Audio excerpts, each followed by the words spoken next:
जय श्री राम।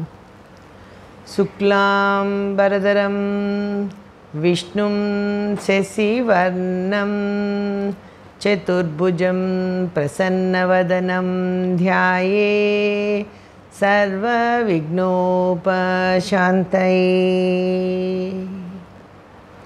रामाय रामभद्राय रामचन्द्राय वेदसे रघुनाथाय नाथाय सीतायां पतये नमः। जय श्री राम। దక్షిణ దిక్కుకి వెళ్ళిన జాంబవంతుడు హనుమంతుడు అంగదుని అధ్యక్షతన సేనానిగా వెళ్ళిన వారందరూ కూడా వారికి ఇచ్చిన గడువు, సుగ్రీవుడిచ్చిన గడువు నెల రోజులు తీరిపోయినా ఎన్ని రకాలుగా వాళ్ళు ప్రయత్నం చేసినా సీతమ్మ జాడ కనిపెట్టలేకపోయారు. దాంతో అంగదుడు ఇక తిరిగి వెళ్ళనని అక్కడ తనతో ఉన్న వానరులందరికీ చెప్పాడు. అది విన్న హనుమ అతని మనసు మార్చే ప్రయత్నం చేశాడు. కానీ హనుమ చక్కగా అన్ని వివరంగా చెప్పినా కూడా అంగదుడికి సుగ్రీవుడి మీద ఉన్న అనుమానంతో తన తండ్రి సుగ్రీవుడికి శత్రువు కాబట్టి తనకు కూడా శత్రువుగా భావించి అలాగే సుగ్రీవుడు కూడా తనను అలాగే చూస్తాడన్న ఉద్దేశంతో ఉన్నాడు అంగదుడు. కనుక నేను ఇక కిష్కిందకి రాను, ఇక్కడే ఉండి ప్రాయోపవేశం చేస్తాను. అంటే ప్రాణాలు పోయే వరకు అక్కడ వాళ్ళు ఊపిరి అన్నీ కూడా బిగబెట్టి అలా ఉంటారు. దీనిని ప్రాయోపవేశం అంటారు. అలా నిర్ణయించుకుని అతను ఆ సమయంలో మాట్లాడిన మాటలకి మిగిలిన వానరులందరూ కూడా దుఃఖించి అంగదుడిని సమర్థిస్తూ మేము కూడా అంగదుడితో పాటే మేము కూడా ప్రాణాలు విడిచే వరకు ఇక్కడే ఉంటామని చెప్పి అందరూ అనుకుంటారు. ఇక పెద్దలందరూ కూడా చెప్పినా కూడా వినరని అలా జరిగేది చూద్దామని ఊరుకుంటారు. అప్పుడు వాళ్ళందరూ కూడా అంగదుడు దర్భలను తూర్పు ముఖంగా కూర్చుని దర్భలను దక్షిణ దిక్కుకి వేసి సముద్రానికి ఉత్తర తీరంలో కూర్చున్నారు. అలా కూర్చుని ఇక అంటే పడుకుంటారనమాట. అందరూ కూడా అలా పడుకొని ఉంటారు. అప్పుడు అందరూ కలిసి రామకథని చెప్పుకుంటున్నారు. సుగ్రీవుడు అసలు మొదట రాముడు ఇది ఆయన ఎవరు ఏంటి, సీతాపహరణ, రావణాసుడు తీసుకువెళ్ళిపోయి ఇవన్నీ చెప్పుకుంటూ జటాయు గురించి కూడా ప్రస్తావన వస్తుంది వాళ్ళకి.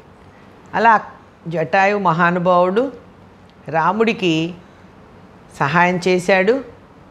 మనం మాత్రం రాముడు పంపించిన పని చెయ్యలేక మనం ఇలా వ్యర్థులమైపోయాము అని చెప్పి బాధపడుతూ అవన్నీ మాట్లాడుకుంటూ ఉంటారు.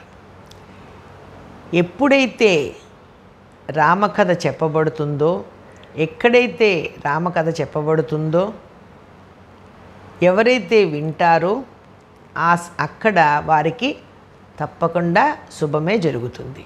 రామకథ యొక్క గొప్పతనం అది. అంతకుముందు బిళ్ళల్లో బయటికి రావడానికి కూడా వీలు లేని బిళ్ళల్లో వీరు చేరినప్పుడు అక్కడ కూడా రామకథ చెప్పడం వల్లనే హనుమ ఆ తాపసి స్వయంప్రభ వాళ్ళని ప్రాణాలతో బయటికి తెచ్చింది. ఇప్పుడు కూడా ఇక్కడ వీళ్ళు ఆ రామకథని మళ్ళా చెప్పుకుంటున్నారు. అక్కడికి సమీపంలో ఒక పర్వతం మీద ఒక గృధరాజు ఉన్నాడు.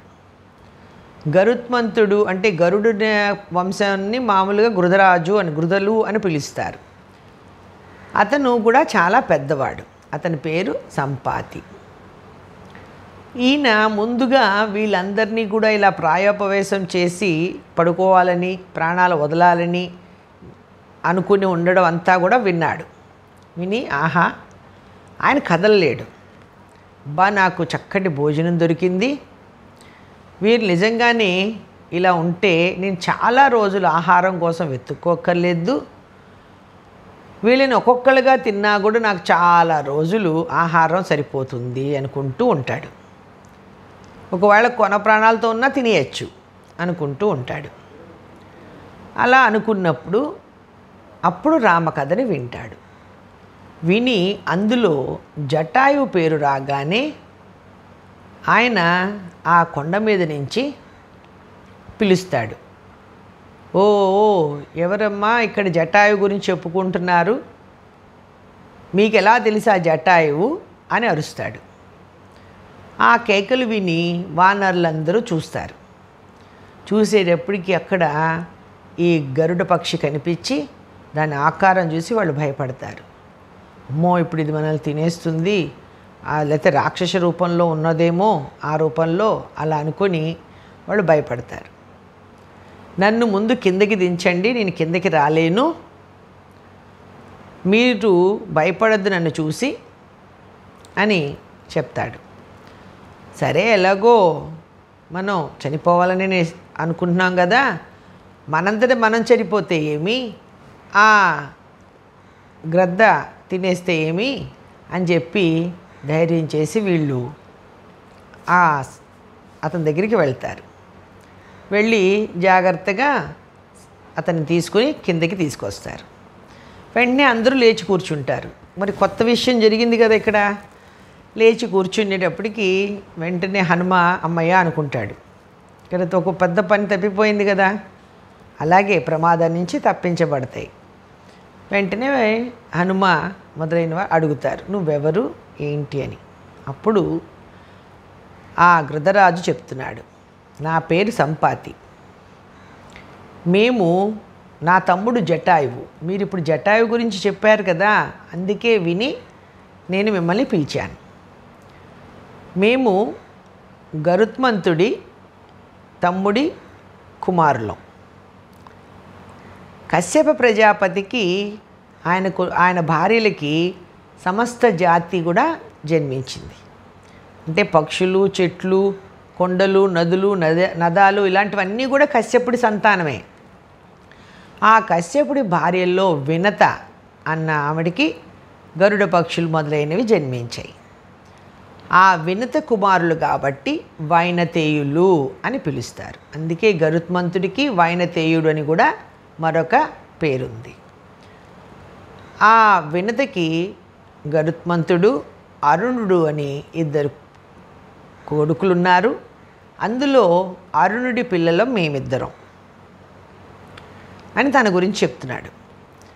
ఒకనాడు అంటే చిన్నతనంలో మేము గరుడ పక్షి చాలా బలమైనవి, అందులో గరుత్మంతుడి వంశం కదా, మేము చాలా బలంతో ఉండేవాళ్ళం. అంటే ఎగిరే శక్తి అన్నీ కూడా మాకు చాలా ఎక్కువ.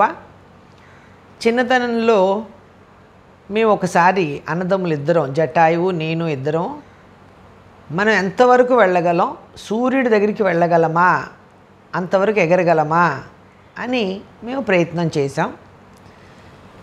భూమి పైనుంచి కొన్ని గగన మార్గాలు ఉంటాయి, ఏరో రూట్స్ అనొచ్చు మనం. అందులో కొన్ని పక్షులలో ఏ పక్షి ఎంతవరకు వెళుతుంది అన్న ఆ మార్గాలని వివరంగా చెప్తారు. అందులో అత్యంత పైన ఉన్న భాగంలో ఎగిరేవి గరుడ పక్షులు. ఆ పైనుంచి కూడా వాటి చూపు చాలా నిశితంగా ఉంటుంది, క్రింద ఉన్నదాన్ని కూడా అవి చూడగలవు. సరే అని చెప్పి నేను మా తమ్ముడు ఇద్దరం కలిసి ఎగరడం మొదలుపెట్టాం సూర్యుడిని చేరడానికి. అది మంచి వేసవికాలం. మేమిద్దరం ఉత్సాహం కొద్దీ ఎగురుతుండగా చాలా దూరం పైకి వెళ్ళిపోయాం. అక్కడికి ఆ సమయానికి సూర్యుడు మధ్యాహ్నమై నడినెత్తికి వచ్చాడు, భూమి మధ్య భాగంలోకి వచ్చాడు. మనం మిట్ట మధ్యాహ్నం అంటాం. ఆ సమయానికి మేము సూర్యుడికి అంటే చాలా పైకి వెళ్ళిపోయాం. దానితో సూర్యుడి తాపానికి అలిసిపోవడం మొదలుపెట్టాం.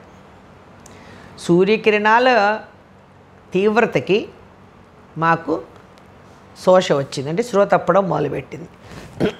ముందుగా నా తమ్ముడు కింద పడిపోవడం మొదలుపెట్టాడు. నేను కూడా కింద పడిపోతున్నాను. నా తమ్ముడికి ఎక్కడ అపాయం కలుగుతుందోనని నా రెక్కలు నా తమ్ముడికి విప్పి రెక్కలతో ఆ జటాయువుని కాపాడడానికి నేను రెక్కలు విప్పా. దానితో సూర్యకిరణాలు ఎక్కువగా సోకి నా రెక్కలు కాలిపోయాయి. అలా మేమిద్దరం కూడా భూమి మీద పడిపోయినప్పుడు నేను ఈ ప్రాంతంలో పడిపోయాను, రెక్కలు కాలిపోయి. నా తమ్ముడు ఎక్కడ పడ్డాడో తెలియదు నాకు. రెక్కలు లేకపోవడంతో నేను ఎక్కడికి వెళ్ళలేను, అశక్తుడినైపోయాను. అప్పటి నుంచి ఇక్కడే ఉంటున్నాను. ఇక్కడ ఈనాళ్ళకి నా తమ్ముడి పేరు మీ ద్వారా విన్నాను. ఇది నా కథ. కనుక మీకు అసలు జటాయువు ఎలా తెలుసు ఏమిటి అని అడుగుతారు. అలా సంపాతి గురించి అంతా తెలిసిన తర్వాత హనుమ పూర్తిగా రామకథ చెప్పి జటాయువు గురించి చెప్తాడు. సీతమ్మని, రాముడి భార్యని సీతమ్మని అపహరించకపోతుండగా రావణాసురుడు రాక్షసుడు జటాయువు ఆ తల్లిని కాపాడడానికి ప్రయత్నం చేసి అతని చేతిలో మరణించాడు. అప్పుడు రాముడు జటాయువుకి ఉత్తర క్రియలు జరిపించి పరలోక ప్రాప్తిని కలిగించాడు అని చెప్తాడు. దాంతో ముందు సంపాతి చాలా దుఃఖిస్తాడు. అయ్యో, ఎక్కడున్నా కూడా నా తమ్ముడు క్షేమంగా ఉన్నాడు అనుకుంటూ ఇంతకాలం ఉన్నాను, ఇప్పుడు నా తమ్ముడే లేడా, కానీ రాముడి చేత అతను ఉత్తర క్రియలు జరిపించుకున్నాడంటే మహా అదృష్టం. మీరు నాకు కొంచెం సహాయం చేసి నన్ను జాగ్రత్తగా సముద్రం దగ్గర తీసుకుని వెళితే నేను నా తమ్ముడికి జలతర్పణాలు వదిలిపెడతాను అంటాడు. ఆ తర్వాత వచ్చి మనం మాట్లాడుకుందాం. నేను మీకు సీతమ్మని వెతకడంలో సహాయం చేస్తాను, మాట సహాయం చేస్తాడనమాట. అనగానే వెంటనే నలుగురు మంచి వానరులు అతన్ని తీసుకుని వెళ్ళి సముద్రం దగ్గరికి వెళ్తారు. ఆయన జటాయుకి జలతర్పణాలు వదిలిపెడతాడు. తర్వాత వచ్చి అందరూ కూర్చుంటారు. వానరులందరూ నెమ్మదిగా, అప్పటికి ఇంకా వారి మనసు అంతా కూడా ప్రశాంతం అయిపోయింది. ఆ ముందు ఉన్న భావం అంతా భావోద్వేగం అంతా వెళ్ళిపోయింది. ఇతను అన్నాడు కదా సహాయం చేస్తానని. అప్పుడు సంపాతి చెప్తున్నాడు, నేను రెక్కలు లేనివాడిని కాబట్టి మీకు నేను వేరేగా సహాయం చేయలేను, సీతమ్మను వెతకలేను. కానీ సీత ఎక్కడుందో నాకు తెలుసు. ఈ సముద్రం దాటిన తర్వాత ఒక ద్వీపం ఉంది, అది లంక. అదే రావణుడి నగరం. అందులోనే ఇప్పుడు సీతమ్మ ఉంది. ఇప్పటి వరకు వీళ్ళు ఏమనుకున్నారంటే లంక అని తెలిసినా అక్కడ దాస్తాడని ఏమిటి, ఇంకెక్కడైనా దాచొచ్చు కదా అన్న ఉద్దేశంతో మొత్తం భూమి అంతా కూడా తిరిగారు మొత్తం వానరులందరూ. ఇప్పుడు సంపాతి ఖచ్చితమైన సమాచారం ఇచ్చాడు. ఎందుకంటే నీకెలా తెలుసు అని అడుగుతాడు హనుమ. మాకు చాలా దూరదృష్టి ఉంటుంది, ఎంత దూరంలోదైనా మాకు బాగా కనపడుతుంది. నాకు తెలుసు సీతమ్మ లంకలో ఉంది, కానీ చాలా పటిష్టమైన కాపలాతో ఉంది. మీరు అక్కడికి వెళితే తప్ప సీతని మీరు చూడలేరు. ఈ రకంగా తప్ప నేను వేరే రకంగా మీకు సహాయం చేయలేని పరిస్థితిలో ఉన్నాను అంటే ఇంకా కొంచెం వీళ్ళకి అనుమానం, ఏదో ఇలా చెప్తున్నాడని ఉంది అనుమానం. అది గమనించిన సంపాతి ఇక్కడ చాలా వివరాలు చెప్తాడు. సంపాతి అంటే సీతమ్మ రావణాసుడు తీసుకువెళ్ళిపోయినప్పుడు అక్కడ ఉండడం అన్నది నిజం అని వీళ్ళకి నమ్మకం కలిగే విషయాలు ఇప్పుడు సంపాతి చెప్తున్నాడు. ఒకనాడు నేను ఈ కొండ మీద ఉండగా కొన్నాళ్ల క్రితం ఈ రావణాసురుడు సంపాతికి తెలుసు, ఆ నల్లటి మేఘము వెళ్ళిపోతుంటే ఆ మేఘంలో మెరుపులాగా అతని భుజాల మీద ఒక స్త్రీని చూశాను. ఎత్తుకెళ్ళిపోతున్నాడు, బలంగా పట్టుకొని ఉన్నాడు. ఆవిడ రామ రామ లక్ష్మణ అని కేకలు వేస్తోంది. ఆ మహాసముద్రాన్ని చూసినప్పుడు ఆవిడ శృతపిపోయింది. నేను అదంతా కూడా చూశాను. అలా ఈ దక్షిణ దిశగానే వెళ్ళిపోయాడు కాబట్టి అతని రాజ్యం వైపే వెళ్ళాడు. ఇది ఒకటి. అంతేకాక నాకు ఒక కుమారుడు ఉన్నాడు. అతని పేరు సుపార్సుడు. ఆ సుపార్సుడు రోజు నా కొడుకు నాకు ఆహారం తీసుకుని వస్తాడు. కదలలేని తండ్రికి ఆహారాన్ని తెచ్చేవాడు అనమాట ఆయన కొడుకు. అలా ఒకనాడు నాకు అదే సమయానికి ఆ రోజే నాకు ఆహారం తేవడం ఆలస్యమైంది. నాకు ఒక పక్కన ఆకలి వేస్తోంది, నీరసం వస్తోంది. దాంతో నా కొడుకు మీద కోపం వచ్చింది, ఎందుకు ఇంత ఆలస్యమైంది అని. ఇంతలో వచ్చాడు. వచ్చినవాడు ఖాళీ చేతులతో వచ్చాడు.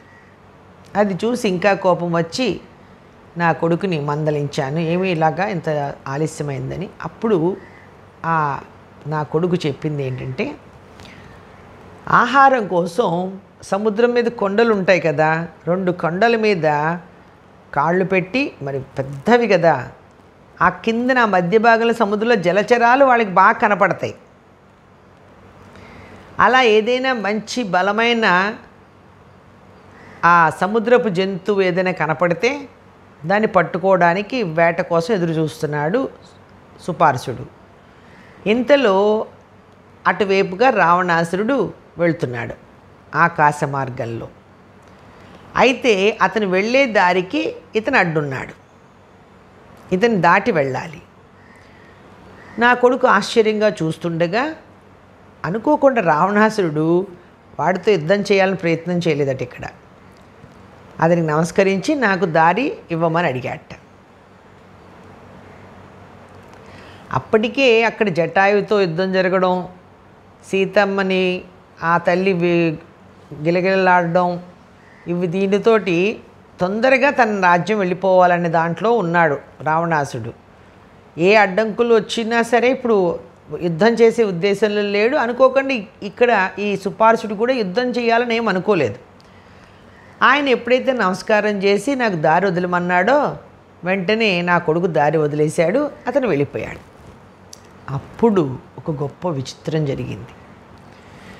ఆకాశంలో అనేక లోకాలు ఉంటాయి. సిద్ధులు, ఋషులు ఉంటారు, చారణులు ఉంటారు, కొంతమంది గంధర్వులు కూడా విహరిస్తూ ఉంటారు. వీళ్ళందరూ కూడా వచ్చి సుపార్సుడిని మెచ్చుకున్నారట. ఏమని, నాయన అదృష్టవంతుడివి, త్రుటిలో నీ ప్రాణాపాయం కలగకుండా తప్పించుకున్నావు అన్నట్టు. ఈ పిల్లవాడు ఆశ్చర్యపోయాడు. అదేమిటి అంటే, అతను ఎవరనుకుంటున్నావు? రావణాసురుడు, అతి క్రూరుడు. తనకు అడ్డంగా నిలబడ్డారంటే ఎవరిని క్షమించడు, వదలడు. అటువంటిది ఏదో పని మీద ఉండి నిన్ను వదిలేశాడు. లేకపోతే ముందు చంపి వెళ్తే నేను అడగడు అడ్డులెమ్మని. కనుక ఈరోజు నువ్వు అదృష్టవంతుడివి అన్నారు. ఇదంతా కూడా నా కొడుకు వచ్చి నాకు చెప్పాడు. సరే, ఇది జరిగింది కనుక వీటన్నిటి మీద ఆధారపడి నేను ఖచ్చితంగా చెప్పగలను, సీతమ్మ ప్రస్తుతం లంకలోనే ఉంది అని. అలా చెప్పగానే అందరూ చాలా సంతోషించారు. హనుమ, జాంబవంతుడు, అంగదుడు మొదలైన వాళ్ళందరూ కూడా. ఇక్కడ ఇంకొక గొప్ప విచిత్రం జరిగింది. ఎప్పుడైతే సంపాతి ఇలా సీతమ్మ గురించి చెప్పడం జరిగిందో వెంటనే అతనికి రెక్కలు రావడం మొదలుపెట్టాయి. ఇక్కడ ఇద్దరికీ ఉపకారం జరిగింది శ్రీరాముడి వల్ల. ఒకటి, వాళ్ళు ప్రాణాల నుంచి బయటకు వచ్చారు. 2, కాలిపోయి కదలలేని పరిస్థితిలో ఉన్న సంపాతికి కొత్తగా రెక్కలు వచ్చాయి. అలా రెక్కలు రావడం చూసి ఆయన ఆనందపడ్డాడు, వీళ్ళు ఆశ్చర్యపోయారు. అదేమిటి స్వామి మీకు ఇంత హఠాత్తుగా రెక్కలు ఎలా వస్తున్నాయి అని చెప్పి అడుగుతారు. అప్పుడు ఈ సంపాతి మరొక కథ చెప్తున్నాడు ఏం జరిగిందో. ఇక్కడే చాలా ముఖ్యమైన వివరాలన్నీ కూడా మనకి తెలుస్తాయి. అంటే ఋషులకి రాముడు జన్మించిన తర్వాత ఏం జరగబోతుంది అన్నీ కూడా ముందే తెలుసు. ఎందుకంటే అవతారంలో వచ్చినప్పుడు ఆయన వచ్చిందే రావణవధ కోసం. అది జరగడానికి ఏం జరుగుతాయో కూడా వాళ్ళకి తెలుసు. ఇక్కడ కొంత దూరంలో నిశాచర మహర్షిని మహా గొప్ప తపస్శాలి ఉన్నాడు. మహర్షులు చాలామంది, చూడు ఆయన పేరు నిశాచర మహర్షి. మహానుభావుడు, త్రికాల జ్ఞానుడు ఆయన. నేను ఈ కొండ మీద పడిపోయిన తర్వాత కొంతకాలానికి తిరిగి నాకు స్పృహ వచ్చింది. అలా నెమ్మదిగా దుల్లుకుంటూ అలా కుంటుకుంటూ నానా విధాలుగా కష్టాలు పడి ఆయన ఆశ్రమానికి చేరాను. అప్పుడే ఆయన సంధ్యావందనం చేసుకుని ఆశ్రమంలోకి వెళుతున్నాడు. గొప్ప తేజస్సు కలిగిన వాడు, సూర్యుడిలా వెలిగిపోతున్నట్ట ఆ సంధ్యా సమయంలో. అంత గొప్ప మహర్షి నన్ను చూసి నన్ను గుర్తుపట్టాడు. ఎందుకంటే అంతకుముందు నేను నా తమ్ముడు ఇద్దరం కూడా అప్పుడప్పుడు ఆ మహర్షి దగ్గరికి వచ్చి ఆయనకి నమస్కారం చేసి ఆయన దగ్గర కొంచెం సమయం గడిపి ఆయన దగ్గర మంచి విషయాలు తెలుసుకుంటూ ఉండేవాళ్ళం. కనుక నన్ను చూసి ఏమైంది అని అడిగాడు. సరే అని మొత్తం జరిగింది చెప్పాను. అప్పుడు ఆయన నాకు ఒక గొప్ప విషయం చెప్పాడు. నాయన, బాధపడకు, నువ్వు ఇక్కడే ఈ ప్రాంతంలోనే ఉండు, ఎక్కడికి వెళ్ళకు. కొంతకాలం గడిచిన తర్వాత ఇక్కడికి కొంతమంది వానరులు వస్తారు. వారు సీతమ్మని వెతకడానికి వస్తారు. అప్పుడు నువ్వు వారికి మాట సహాయం చేస్తావు, శ్రీరాముడికి సహాయం చేస్తావు. రామకార్యంలో నువ్వు కూడా పాలు పంచుకుంటావు. అప్పుడు నీకు నీ రెక్కలు తిరిగి వస్తాయి అని చెప్పి నాకు వరం ఇచ్చాడు. అప్పటి నుంచి కూడా నేను ఇక్కడే ఉంటున్నాను. ఎప్పుడైతే పురుషోత్తముడైన రామచంద్రమూర్తికి నేను ఇలా మాట సహాయం చేశానో, నేను రామకార్యంలో ఉన్నట్టే కదా, ఆ మహర్షి చెప్పినట్టే నాకు రెక్కలు వచ్చాయని చెప్పి వాళ్ళందరికీ నమస్కారం చేసి సంపాతి వెళ్ళొస్తానని చెప్పి గాలిలో ఎగిరి వెళ్ళిపోతాడు. సంపాతి వెళ్ళిపోయేటప్పటికి అందరూ కూడా ఆశ్చర్యము, ఆనందము, విభ్రాంతిలో ఉంటారు. ఏంటి జరిగింది, ముందు మనం ఏమనుకున్నాం, ఇప్పుడు జరిగింది ఏంటి అని వాళ్ళల్లో వాళ్ళు ఆ విషయాలన్నీ కూడా మళ్ళా ఒకసారి చెప్పుకొని, ఇప్పుడు అంగదుడు అప్పటి వరకు బెంగపడినవాడు ఇప్పుడు ధైర్యంగా ఉన్నాడు. మన అదృష్టం, రాముడి పని చేయగలగడానికి మనకి తిరిగి భగవంతుడు అవకాశం ఇచ్చాడు. కనుక మనం ఎలాగైనా సరే రామకార్యం పూర్తి చెయ్యాలి. అతనిలో ఉన్న బాధంతా పోయింది, దుఃఖం పోయింది. ఇప్పుడు ప్రశాంతమైన స్వచ్ఛమైన మనసుతో ఉన్నాడు అంగదుడు. సరే, అయితే ఏం చెయ్యాలి? ఇప్పుడు అందులో మహాయోధులైన వాళ్ళు ఉన్నారు కదా, జాంబవంతుడు మొదలైన వారు. ఇప్పుడు సముద్రం గురించి చెప్పాడు సంపాతి. ఈ సముద్రం 100 యోజనాల పొడవు కలిగినది. ఈ సముద్రాన్ని దాటితే తప్ప లంకని మీరు చేరలేరు. కనుక దానికి తగిన మార్గాన్ని చూసుకోండి అని చెప్పి వెళ్ళిపోయాడు. ఇప్పుడు 100 యోజనాల సముద్రాన్ని ఎలా దాటాలి ఏమిటి అని వీళ్ళిక్కడ ఆ విషయం గురించి మాట్లాడుకోవడం మొదలుపెట్టారు. జై శ్రీ